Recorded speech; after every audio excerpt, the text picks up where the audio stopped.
Welcome to the Spirit School of Ministry podcast, where we discuss discipleship in everyday life. Hey there, and welcome to Spirit School of Ministry.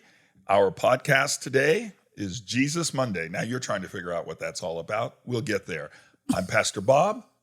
This is Pastor Liz, and this is Pastor David. Just Liz. This is just Liz. I forgot. Well, someday. Like just Jesus. Like just Jesus, yes. Little P pastor. Little P pastor, shepherd. Yes. Anyway, welcome today. And you know what? We're going to just talk about Jesus. Now there's a thing.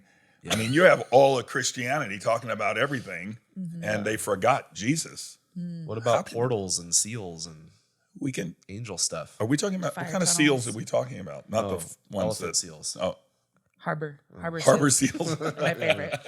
Well, it's apparent there's a spirit of joy amongst us today that's hard to shake. These don't come out easily. They come out with fasting. The finger of God. Well, when you're fasting a lot, if you show it wrong, you're just like, you're miserable, right? And it's like Jesus, like, how come you fast like that? You're miserable, right? That's a Jesus thing. Yeah. But I have questions for you, great scholars, beloved of the Lord. Who is Jesus to you, Pastor David?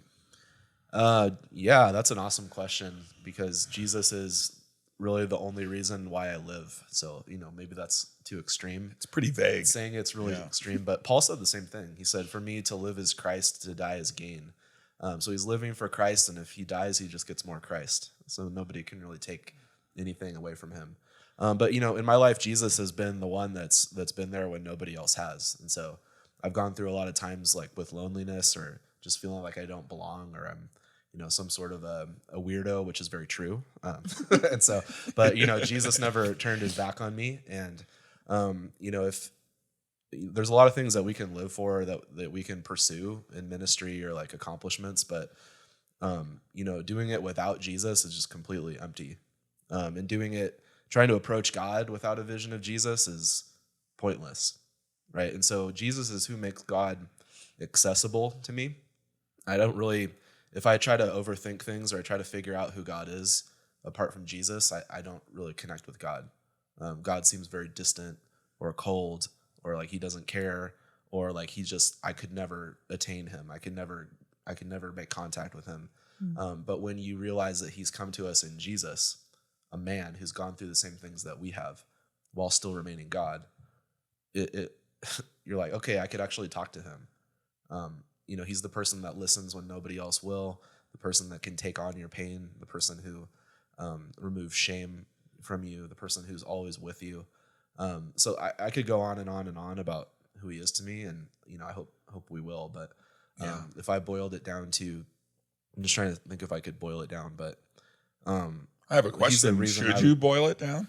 Well, I mean, for the sake of clarity. For clarity. And the podcast. We're going to boil Jesus down for for people on a podcast. You should be able to. Such a horrible visual. No, I mean, you should be able to gush and just be like, hey, this is, who he is. Because we should leave Liz out of this conversation. She should just sit there. You should. I'll just sit here and laugh and make jokes in my mind. But people listeners, they're like, what's wrong with those people, right? But the reality is, what's right with them? Because they're, so people don't know this. Liz, I'll talk to you, but it's about Pastor David. Pastor David's fairly unique in that his love for the word and for like theology and for just intense things. People don't know this about him, but he'll sit here and like spout off almost the entire Bible, and the rest of us will sit here going, wow, how can somebody remember all that? Right. So he's got that. Yeah. But here he is speaking about his God, Jesus, the lover of his soul. And so all of a sudden you see this personal side come out, and it's serious. It's serious. And it's joyful all at the same time. It's like, so here's Pastor David, theologian, bubbling up about Jesus. That's what I love about Pastor David. Yeah. You know what I'm saying? I do know what you're now saying. We're having a conversation without him. We'll just pretend that he's not here. He's not here. We'll just talk about him. Yeah. I'll pretend like I'm not here too. I'm with the Lord. I'm with Jesus. But I just totally love that about people when they get past the what they're supposed to put on, like an airs about. Because like when someone asks you, well, tell me about Jesus. Well, let me tell you, he's the Alpha and the Omega, the beginning and the end. It's like, but who is he to you? Right. Liz, who's Jesus to you? Jesus to me, he's my oldest friend, actually. He's my first friend. I don't remember, when I think back, I don't remember a time not knowing him. And every friend that I've had since then, they've all came after him. Wow. So he's my home. He's my brother. He's like as much a part of my life as I am. I don't know, it's kind of weird. That doesn't sound too weird. Yeah. Yeah, I know what you're saying. The other day I was thinking about that with the Lord, and I'm like, well, I'm really nothing without you, actually. I mean, and not just because I can't attain things or achieve things, you know, with our own abilities, because everybody's able to do that. But like I said, what we're talking about today is about him, the person of God, Jesus, and how tangible he is to us. Yeah. And I want to be able to express that through this podcast, even with fun. And, you know, it doesn't, you know, I mean, Liz is about to go off the deep end and weep before God because this is, it matters. It should matter. You know, it should matter. He, not it, he should matter to us. Yeah. Because he is, when we really boil it all down, if you're a Christian, you actually believe and are, you know, walk with him, then you realize in the end, it comes to him. Yeah. It began and it comes to him. Yeah. It's God's plan to unite all things in him. Yeah. Oh, you went theological on us. Yeah. That's great. But it's true. I mean, you can, but it's very simple. It like is. The more deep you are and the more complex you are, you're like, wait, this is about the Son of God. Well, and that's the thing. And that's what I appreciate about, even about like your deepest theological it all points to Christ, right? It all reveals him. Right. It's nothing apart from him. No.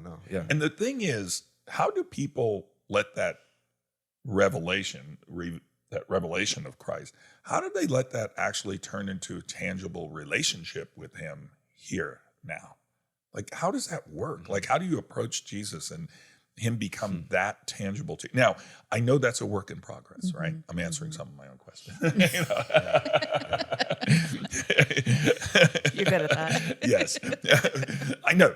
I realize it's work in progress, but how do you do that? How does that understanding, revelation turn into a reality of relationship? Well, I have something that the Lord helped me with, and the reason I love the Word is because it connects you to the person of the Word. You can meet the Lord there every single day. I meet Jesus every day there. And one thing he showed me, there's a few instances in the Gospels where it says he took someone by the hand.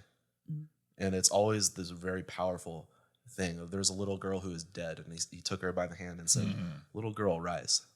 Okay, now eat something, right? So, and there was people that there was a blind man. He took him by the hand, and he led him away from everyone else, and he talked with him, and he healed him, just one-on-one. And there's that idea of, you see something in the scriptures about him, and the Holy Spirit lets you see it in movie form. Like he lets you see the person of Jesus, and you realize that that's God. And God's like, hey, David, here, grab your hand. Like, let's go somewhere. Like, I love you. And you go, oh, okay. Yeah. Like, I'm going to connect with him. I'm going to go with him. I actually also want to treat other people like that.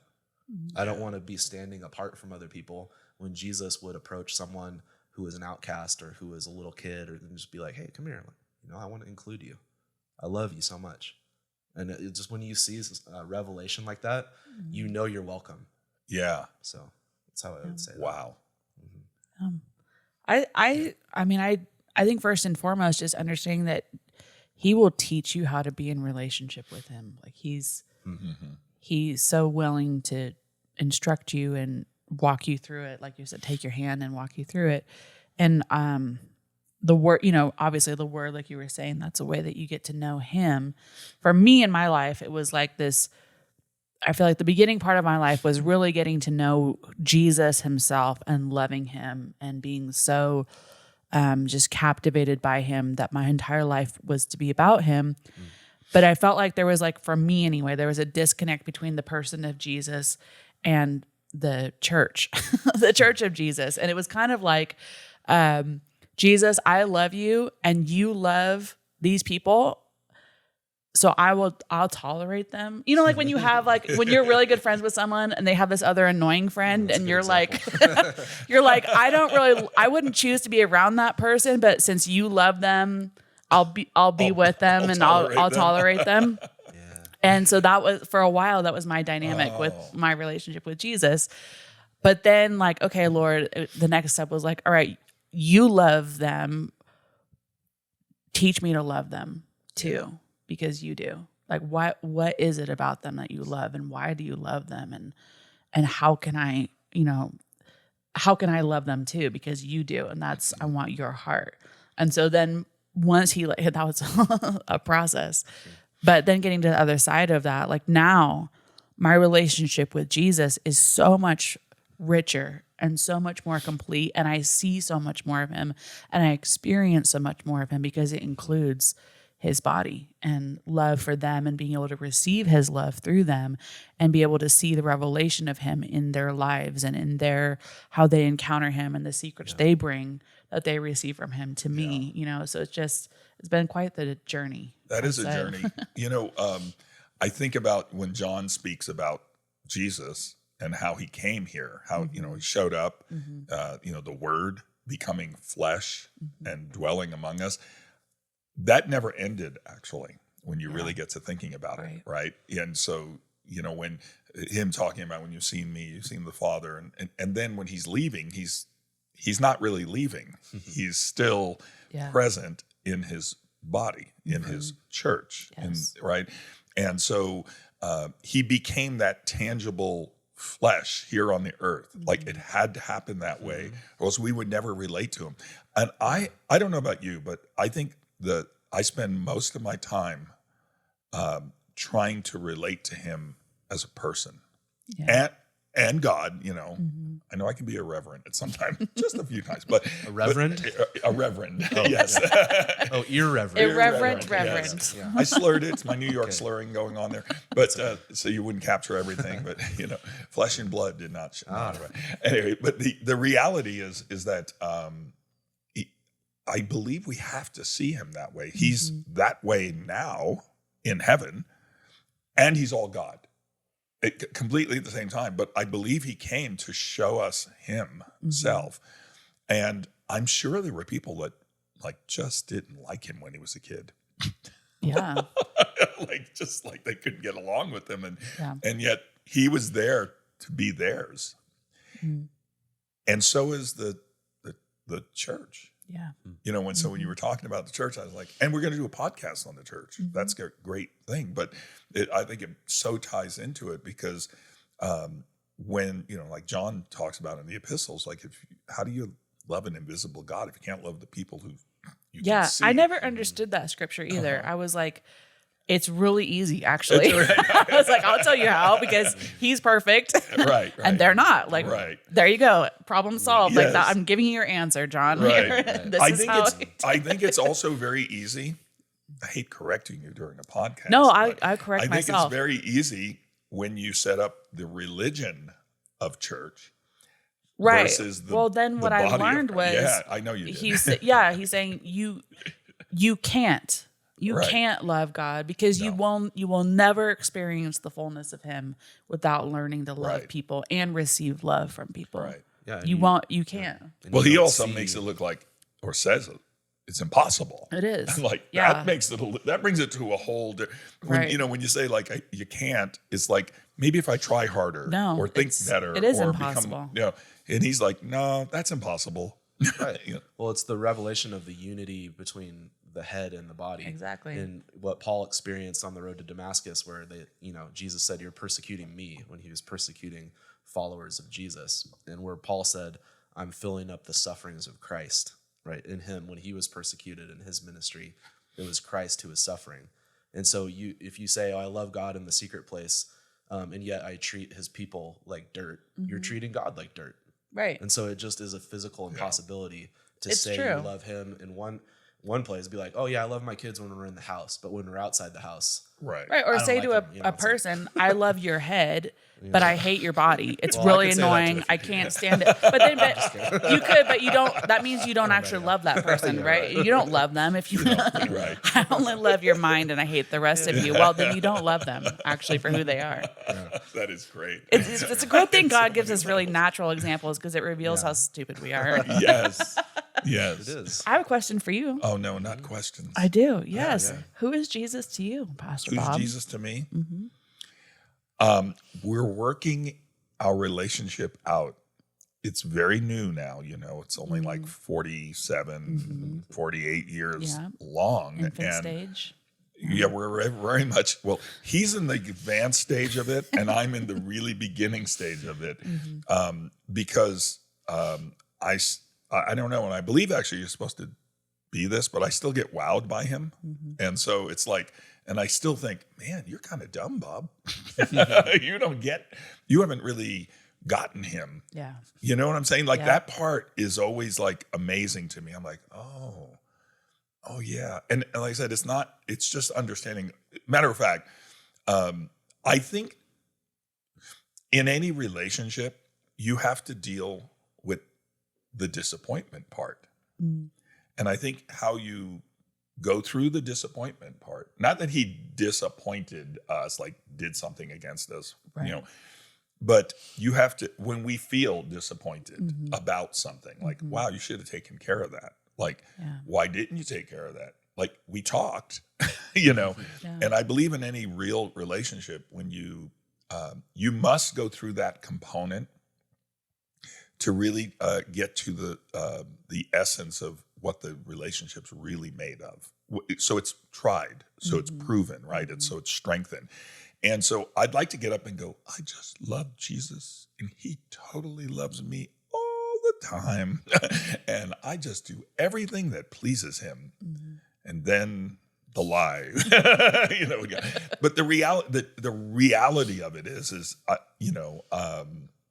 working out the relationship when you know, wow, I disappointed you on that one, didn't I? Now I know God, he's not like condemning us for Right, that. And he's right. not, you know, oh, I'm so no, he probably expected more. Now, I'm sure a pastor's not supposed to confess this because they're all perfect, right? Right, But the right. reality is you know that, you understand it, and not to get condemned by it and, you know, distraught and, you know, go crazy in your brain, but to realize there's a tangible reality of, wow, I did not live up to my part of the friendship.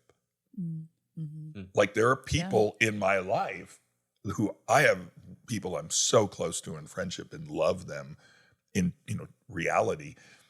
And every once in a while I disappoint them. I know I do. And they're very kind, so they won't even say it, but I disappoint them.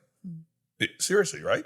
And then, but the glue of our relationship, the strength of our relationship is, and by the way, it works both ways. Yeah. They do that to me too. Sometimes not intentionally, sometimes maybe even intentionally. They just like, you know, maybe it's selfishness, that kind of thing. But how you transverse those times, how you get through that and then come back to the fact that he is that friend that really sticks closer than a brother. Like that, it goes beyond just your natural way of thinking. So you're asking me who he is to me.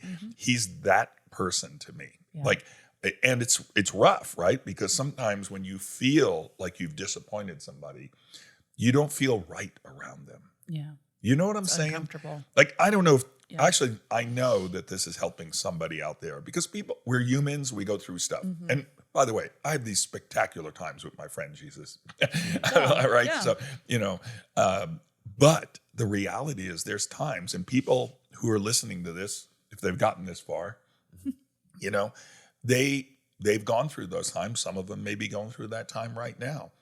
And to understand that he's still there, Right. like no matter how you feel, Yeah. no matter how disappointing you think you are, he's still there. Right. And that is like, that's that friend thing, right? And I believe that's who he's trying to make us, into those kinds of friends, that kind of relationship. It goes beyond a family relationship, actually. It goes into this level of friendship that God talked about when he was here, that is so intense that even when I'm like, oh, David, oh, how could you, but it doesn't matter because we're friends. And I care for you. I love you. And for you to know that back. And that's the part that I believe in my relationship with the Lord that he's working on even more. Now, I think some people listening to this will think, wow, you should have worked that out in year one. Sometimes I think that. I'm sure you did at some level. Oh, absolutely. Right? But that doesn't just stop. You don't. Well, that's the problem. Right? So when you think your relationship with Jesus is all established and done. Now, I understand the relationship of bringing you into the family of God, and I get all that part. Right. But your friendship with him, if you think I've attained, it's me and Jesus, whatever I do is what Jesus says, and you are not able to be taught of him anymore. Right. And even more important, you're not able to be in relationship with him anymore, the tangible, real relationship, because there's things that are going to happen in your life that is going to require you to have him as a friend that sticks to you, that does not move. And you will, he knows it, but you will have to convince yourself and know it. Yeah. And that's a real thing. And like I said, I believe there's someone listening to this and they need to hear that because they're in that place where they've felt kind of estranged from him,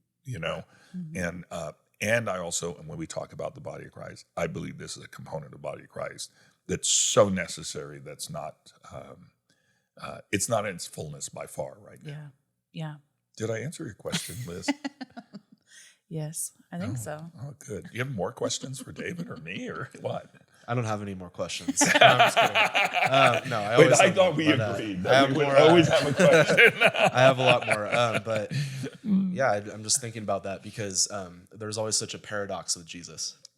He combines things that you would never combine anywhere else, like a lion and a lamb, and like on the cross, vengeance and mercy, same place, meekness and truth at the same time. And it's one thing that he combines is he's a judge as well as our friend.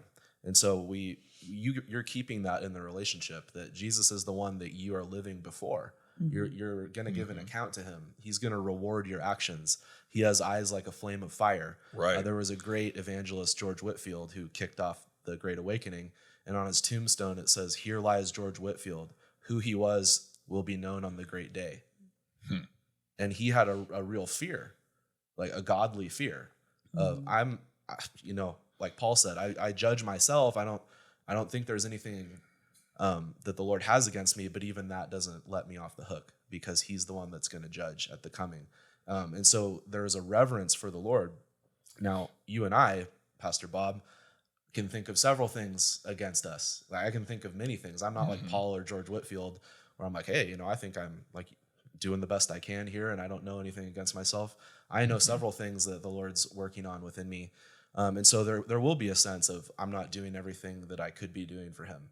Even if I did, I would just be a workman. I would just have done what I was told to do, right? Like it says in the word. However, right, here's the paradox. Like it's this really high standard. The Lord wants to reward that there's going to be loss and regret for the things that we don't do for him. And yet the ones that he's most disappointed in, quote unquote, like think of Peter on the night of the Last Supper, that Jesus came to Peter and he said, "I know you're going to deny me. I know you're going to sell me out in front of everyone.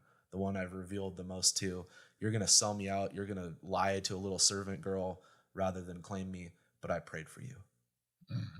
And Satan wants to sift you, but I prayed for you. And when you return, you're going to strengthen my brothers. And also I'm about to die for you." Right? And so this is his total commitment to us, even when we're disappointing him. And I've been through seasons, even sort of recently, where I lost connection in the emotional sense with Jesus, but he didn't leave me. And he brought me back. He prayed for me. The devil wanted to sift me like wheat. It's happened several times in my life, in my walk with Jesus. I was sifted, but the Lord prayed for me. and he reacquainted with me. And he said, now feed my sheep again. So you can never lose that paradox of like, yeah, there's a high standard. I better realize he's worthy of everything. But if I mess it up, he remains faithful. Yeah. Even if I don't feel like he will, there's going to come a day that it's like, oh, he was here. He was here the whole time. Yeah. He's got me. Well, only men go through that. Women don't, right? No. Not no. at all. We just Moving on. They just drive the spike through the serpent's head. That's what they do all the time. yes. We never have any doubts about our relationship with Jesus and being faithful to him and all of those good things. But I love in the word where it says, even if we are not faithful, he is faithful because he can't deny himself. It's who he is. And it's always so hard. Like, just the feeling like I will never be able to be I'm never as faithful as he is, but it's okay. Like, that's actually why he died. Yeah. Right. That's the whole, Yeah. that's kind of the whole purpose, the whole point there. It's a beautiful thing. Yeah. Awesome. Yeah. It is a beautiful thing. It actually. is. It is. Yeah. The deal is with Jesus and his friendship is that it's where he meets you. When you were speaking about Peter, it reminded me, matter of fact, I had this discussion just the other day, fellowshipping with someone that was staying with us. And I said, that discourse that Jesus has with Peter, I love you. Do you love me? That kind of thing. And the reality there is that Jesus is this full agape love going, do you love me? And Peter's like, I like you a lot. By the way, that is not bad. Right. It's not, matter of fact, I have a lot of affection for it's you. brotherly right? love. Yeah. It's intense, right? It's God wants us to have that. Like, it's not like it's bad. And then Jesus is like, no, like, are we like in it? Like, we're agape, right? Like, we're, I'm going to die for you. And Peter's like, yeah, I like you a lot, like a whole lot, actually. Actually, like, we're in, right?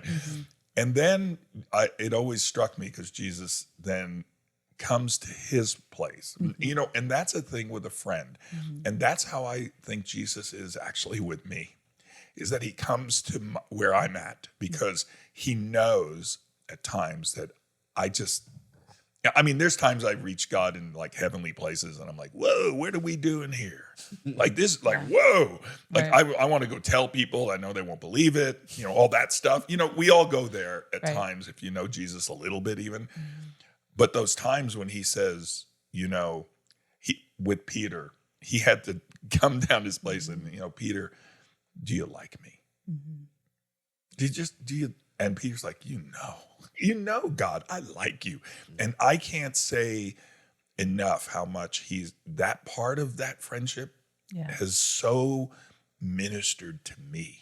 Like, just like, okay, we're good, and he sees all your stuff, your greatness and your failures, right?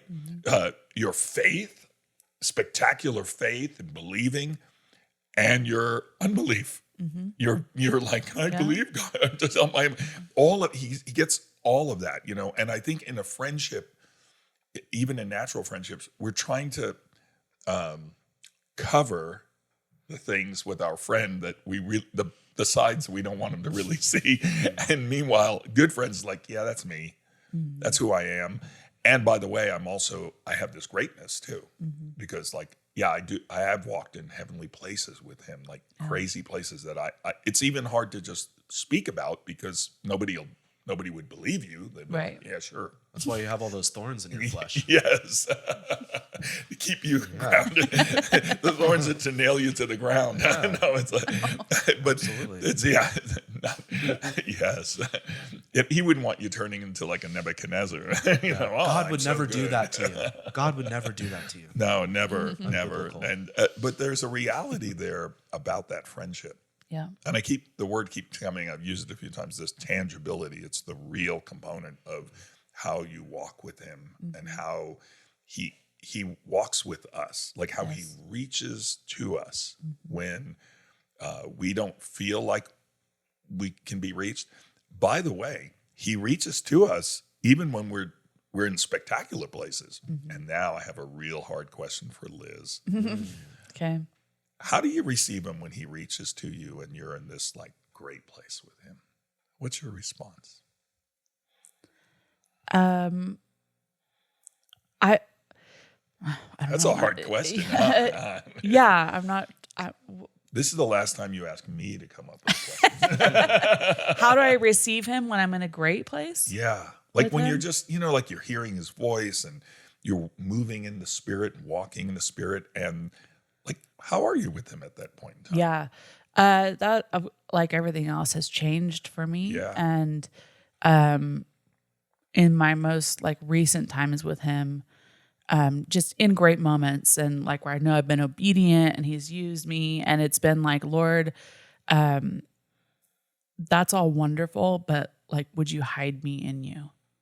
Like that's where it's at with me and him right now, is like all of the things, all of the accolades or whatever it is, even like knowing, like for me, like the greatest joy is knowing that I've been obedient to him. I really most of the time don't care if any, what other people think about that, but it's like me knowing that. But even in that, like I don't want that to become a place of pride. I want it to be a place of hiddenness. And I want to be so mindful of him in that. I don't know if it's making any sense what I'm making a lot saying of to you sense. is just that I don't want that. I don't want any form of success to cause me to forget him, Right. to leave him behind. I want it to take me deeper inside of him where I'm lost in him and don't lose sight of him in any way. So I'm going to, this is painful now, but Yeah. is that false humility?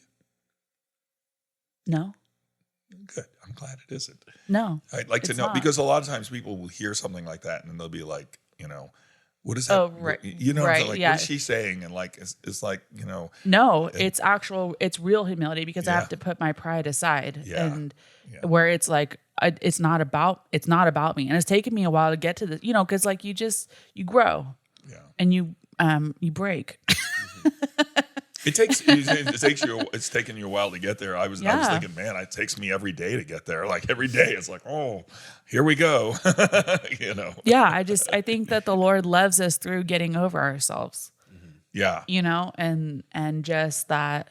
And I shared this, this weekend, but it's just been about like, I'm so purpose driven and so goal oriented and accomplishment driven, even great things, it's like doing things for the Lord and again, being obedient, but it's like getting past even all of that of like, I just want to know you. I just like everything else is lost to me. And in the, it used to be like hit these, the low moments, it was like, I need you. Right. Great moments, like, all right, I got this. I'm being honest, I don't need you, I like don't need you. I'm on the top of the mountain right now. Right. It feels good, and it's wind and it's vision and all of this. And then, in some sense, like I got it from here. Yeah. I don't know if it's too No, real, but it's not too real. so It's after like a lot of reality. like breaking and pressing and all of that, it's very different for me. So Pastor David, Yes, Pastor great, Bob. great theologian, like, let them that glory in the Lord. What does that mean? I don't know. He's a true theologian. I'm trying to. I have a sense. I mean, I could give you an answer of what it means. I'm just trying to. Well, how does that mean trying in to be relationship to what you hear? Yeah, I'm trying to Liz be more saying. like vulnerable, and not just It's like rough, you isn't must it? find all your glory. In Yes. the kingdom and the age to come. Yeah, And it's like, yeah. I think boasting in the cross is you have a glory that it's I don't okay. Yeah, it got too real. The only time I've had to like, glory in the cross is when you're really, everything's against you and you're the only one standing for something. You're the only one that's standing for maybe the gospel in a dark place, or there's like, opposition coming. And, Paul said that in the context of the Galatian church turning away from him and thinking he was a false teacher and saying, no, there's, let's add works to the gospel and all this. And he's like, I only glory in what Jesus has done. Right. I don't glory in my accomplishments. I don't glory in being better than these other teachers. That means I don't brag about it. Right. What I brag about is Jesus. I glory in Jesus. And you'll be tested. The Lord will bring you to that point if you're a minister of him, that you're going to say, right now I'm not going to know anything but Christ and him crucified. I'm going to stand on that alone. That's what's not going to shake. It might be, I might lose certain, I don't know. You could lose anything in ministry. You could lose anything in the world. Anything could be taken from you because you're crucified with Christ. But you're going to say, like, this is about the Lord. This is about Jesus. I don't belong to myself. I'm not here to talk about myself, and I'm not here to talk about my accomplishments. I'm not here to talk about, even how to fix you. I'm here to talk about Jesus because he is everything. He's the one that I care about. I'm there's a big difference if I have to present something that I wrote to someone, like a PowerPoint presentation, versus something about Jesus or something in the Bible, because I'm just going to brag about Jesus. It's completely not about me. I'm not on the judgment seat there. It's completely him being put forward. And one thing that the Lord challenged me with was, he's like, every time you get a microphone, you need to speak about Jesus and the gospel. You cannot preach even a message, even if it's a teaching or a subject. It's got to connect to the Lord. You have to glory in him. Yeah. You cannot make it about anything else. So, and the challenge is making my life about only him and glorying in him, because I want to add so many things. Yeah, okay, my life is supposed to be about Jesus, about knowing him, and only taking glory in the fact that I'm a saved sinner who's been made a saint. That should be the only thing that really matters to me, but so many other things come in, and the Lord's jealous over that. The Lord's like, okay, is it about me? Is it about me? Because for him, it was all about us. He would give anything for us. His Spirit. I was going to say this to you earlier, Pastor Bob. I'll speak it to you, that he's the Spirit in him yearns jealously over the Spirit that's in you. He is jealous and he yearns for everything that's in you. And you yearn for him in that same way. And he wants you to bring that forth to a new level. So I think he's saying the exact same thing to me. And so in our lives, we want to add so many things that compete with his glory. And Paul's like, you know what I brag about is the fact that my God was crucified. It's the weirdest thing you could ever brag about. Sorry, I'm preaching a message right now, but you started it. But it's the weirdest thing you could ever brag about. Hey, it's most people brag about, I'm the chairman of a Fortune 500 company. Right. Or I know all these amazing athletes, or, I have this going for me. And, I was just ordained as an apostle, or whatever it is. You could brag about all that stuff. Oh, I have 2 kids. Oh, I brag about that. Oh, look at my wife. She's amazing. You could brag about all that stuff. Right. But Paul's like, you know what I want to brag to you about is I have a God who died. That doesn't seem like something you should brag about. Most people's gods didn't die. They're lords of things. Most of their gods weren't alive to begin with. He's but he's bragging that he's my God. Yeah, true. It's my God is so glorious that he has humility. Yeah. And he gave his life. And if he didn't do that, I would be going to hell. I would be nothing. Right. I would have no hope. So I boast in the fact that my God is crucified. And he boasted in his weaknesses also, which is another thing no one wants to boast about their weaknesses. I'm the most incapable person you will ever meet. Because you're afraid to be in a group and they go, we knew that. But it's I was just arguing with Pastor Mia Simpson, who's amazing woman doing amazing work. But we were talking about how neither one of us are ever, if it was just up to us, we would just be in our rooms by ourselves, never getting in front of anybody. And how God took people that were really introverted, that did not want to talk to anybody, that that's not our natural inclination, right. And was here, do these things. And she's that's so everyone will know it's him. Yeah. It's not us. It's not our abilities. It's not our personality. None of that. It's only him. People don't believe that when you tell them that. I tell people that all the time. I'm if you see me even greeting a stranger or shaking hands with someone that visited the church, that's a complete miracle. I'm Yeah. not like that. No, I People are just like, feel the no, same way. you're a popular guy. I'm like, no, that's not it. Right. And it's the work of God. It's Yeah, like yeah. that's the only thing you can attribute any of that to is the grace of God.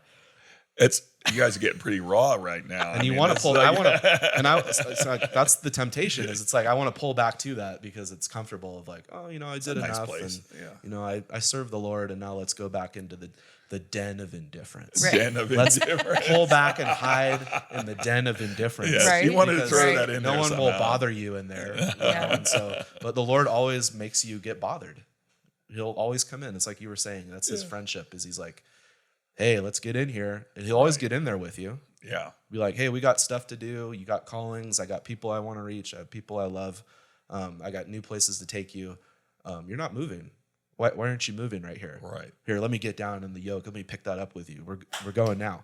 And you're like, no, I'm sleeping. So Yes. you almost fight him off. At least I do. It's like, hey, I don't want it. He's always ready before you're ready. And he's always bringing you. He's leading you. Anyway. Well, and love that. and it goes back to what you're saying about Jesus and Peter, and I feel that way all the time with him. Like, do you love me? More Yeah. than these. Yes. Wait, I love you. You're back at that place. Like, are we having this discussion again? Yeah, because it is that. It's like it's always the next place of do you love me? That's what I feel like anyway. It's like every stage of my life, it's a new level of do you love me? Yeah. Feed my sheep, care for them, tend for them. So when God presses us in that realm of friendship, pure friendship, that do you love me, for that area, he's not looking necessarily for a verbal answer, although he's looking, he's asking. Because he's then pointing to an action. Yes. He's taking it out of this kind of, ethereal, fuzzy, I love you. And, Right. But like there's going to be some action that has to follow that proves, and not even proves, it is the Yes. love. It's not just, I'm proving that I love you by my act. Right. It's like, no, this is not an act. This should be who you are. It's the love itself. It's the love itself. It's how the love manifests Yes. in life. And that part's like way beyond. Most of us don't really want to go there on a regular basis, because it's a little painful, because then you're like, okay. I mean, you're asking at that level, and we can point to our ministries. Go, see, I love you. Right. Yeah, there you go. See, look what I've done for you recently. Yeah, check the box. Everything's good. And God's like, yeah, that's nice. That's let me check your heart on that one. Yeah. Like you said, it's like having a friend that has some other strange friend that you don't want to be around. And like, so possibly the Father's up in heaven and Jesus brings, hey, I got this friend. Totally. And I'm there. And God's like, Let's see what happens. okay. Let's see what happens when we send this guy to Bob. Sometimes I think God's like that. You guys are pretty silly in this whole podcast thing here today. I'm going to just tell you right now. But there's a reality of our relationship with him. Yeah. It's serious. It's wonderful. It's all of those things.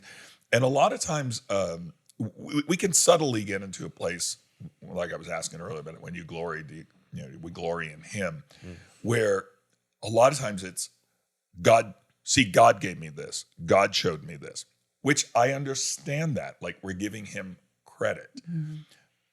Sometimes it could be bragging. Yeah.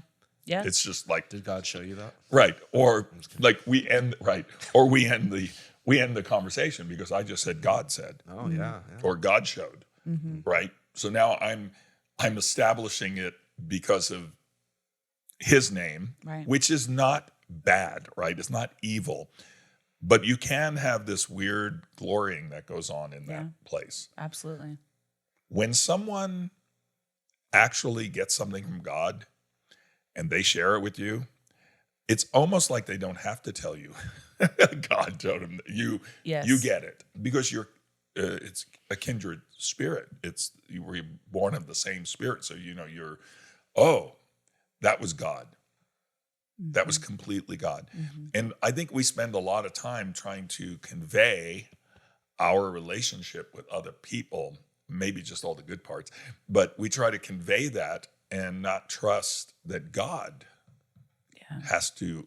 God shows that through your relationship with them. He shows them himself by your actions. Way, yes, we're supposed to have words. I get that, right? We've talked about this before. Like, oh, if you must speak, but you don't have to speak. You can just use your life. Yes, your life. Yes, you should speak and you should be. And that's how we are. So, what do you think about Jesus's friends? What do I think about them? I'm learning to love them. Yeah. I love a lot of them.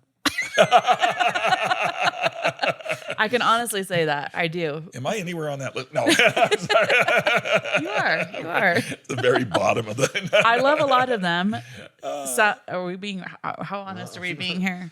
Well, what do you mean by? Let's not name names. But what do you can use me. I understand that. What do you mean by his friends? Because he said his friends are the ones that actually do what he commanded him to do. Right. And them to you do. know what? Every once in a while, all three of us have done what he asked.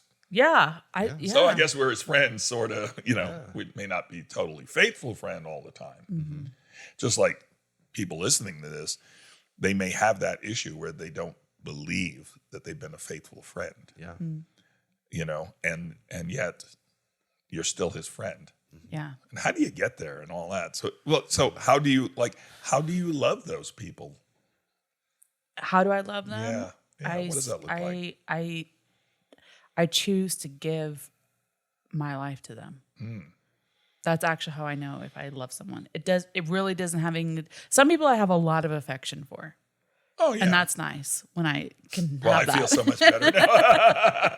I've Some people I have adopted, no I'm that person. affection for, and I choose to give my life, not like die, but die to myself for them. If we're being on. I mean, obviously we're not all like perfect like Jesus. There are some people I'm very indifferent to. There's some people I don't like. Yeah. But even some people I don't like, I sometimes choose to love. This is for being honest. part. Yeah. That's an interesting. Yeah. So, Pastor David, do you strive to see Jesus's friends like Jesus sees his friends? Do I strive to do it? No, Yeah. it's all easy because it's by the Holy Spirit. No. Piece of cake. I mean, that's what people want it to be. Is like, I read my Bible It's because today. you're a pastor. When you become a pastor, you love everybody. Everybody. Now. Yes. You get some extra juice, extra anointing coming on you. And you A just lot of love, juicing man. and boiling today. It's amazing. There's a lot of concentration going on. But anyway, I don't remember what you asked me. I love it. I actually stumped Pastor David. This is I great. just don't remember what No, you do said. you see Jesus's friends? Do you strive to see them like he sees them? Oh, absolutely. And it's the only way that you can love them. How does that work? Well, how do you do that? A scripture that really helped me on this is in 1 John 5. And it says, by this we know that we love the children of God. And so you're like, okay, John's going to tell us, how do you know if you really love people? You really see them and treat them the way that God does, the way that God treats them and sees them. And he said, by this we know that we love the children of God when we love God and keep his commandments. And what that means to me is it all starts with seeking God. And it starts with being in love with God. And then, like Liz said, you choose to love the people that he loves. And over time, love matures in you. Love is perfected in you. And you begin to love not just as something you're choosing, it becomes an automatic response. It becomes a choice that you will make time and time again to give your life, to give time, to people that you might not necessarily want to give, attention to people that you might not want to give. And you do it because you love the Lord and because he is doing something in you. And the more that you seek him for that. So I don't know using the word strive, I would, I could use it. I could use it because you're really seeking the Lord for it. And if I don't seek the Lord for it, it doesn't happen automatically. That you really have to love him intentionally and seek the Lord intentionally. And then the people around you, that love will begin to contact them. So, I think another thing you can do is just sort of try to put Jesus's face on people, because he said, if you serve a manager, you're working as unto the Lord. He said, if you're serving the least of these, you're giving food and water to me, right? We already said that to hurt his people is to hurt him, right? So you can do sort of a thought experiment where you see his face on people, and that doesn't always work, but I mean, it's something that it can be a reality check for you. If you're like, Lord, just, I don't want to do it today. You just start seeing him in those places. And if you love God and keep his commandments, you'll love the children of God. Isn't it strange to you that God put love God and then put the conjunction of and keep his commandments? Is that strange to you in any way? Like that he's tied this whole love thing into and what does that look like in our relationship to people? Because this is how we love God's children, right? So you're like, oh, I love you because I'm keeping God's commandments. How Well, does there's that only work? 2 we really have to keep. Number 9, number 7. Love the Lord your God. Yes. All of your heart, soul, mind, strength, power, will, and love your neighbor as yourself. And you boil it down to 1. Yeah. Jesus said, love one another as I have loved you. Yeah. So it is 1, because he's like, love the Lord. Is love God and keep his commandments, is just love people. Love God, love others as God loved you.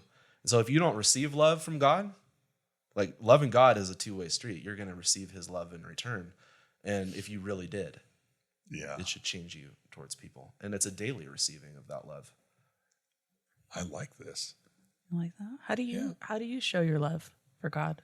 For God, I make every intentional attempt, I guess sometimes attempt, to actually love people. How do you love people? I care for them.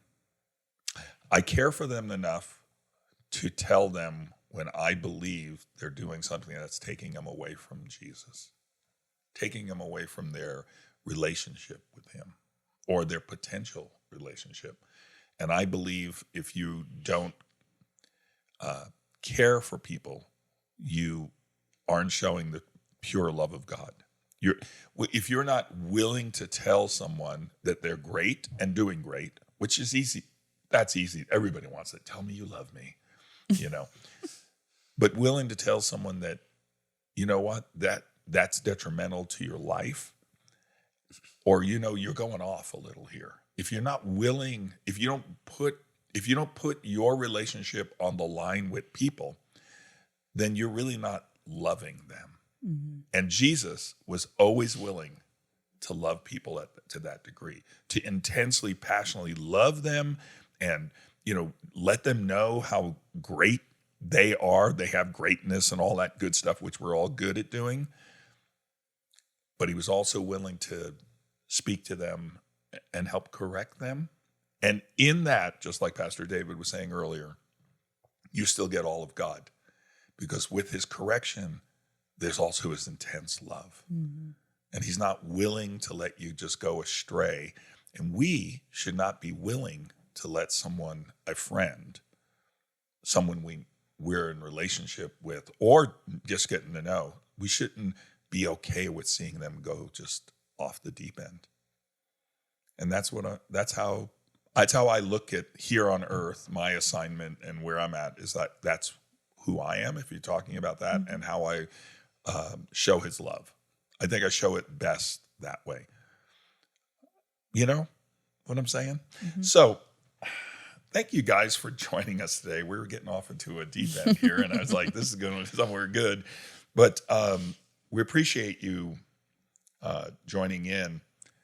And the last thing I want to leave you with is I want to introduce you to our friend Jesus, and that he did die and was buried and raised again for you. For you. And all you need to do is receive that right where you're at today. Just say, that's who he is to me. I accept that. It's very simple. And God, he'll do all the rest. So I want to leave you with that. God bless you all, and thank you so much for joining us. Thank you for joining us. Be sure to subscribe to get the latest episode. And for more information, go to spiritschoolofministry.com.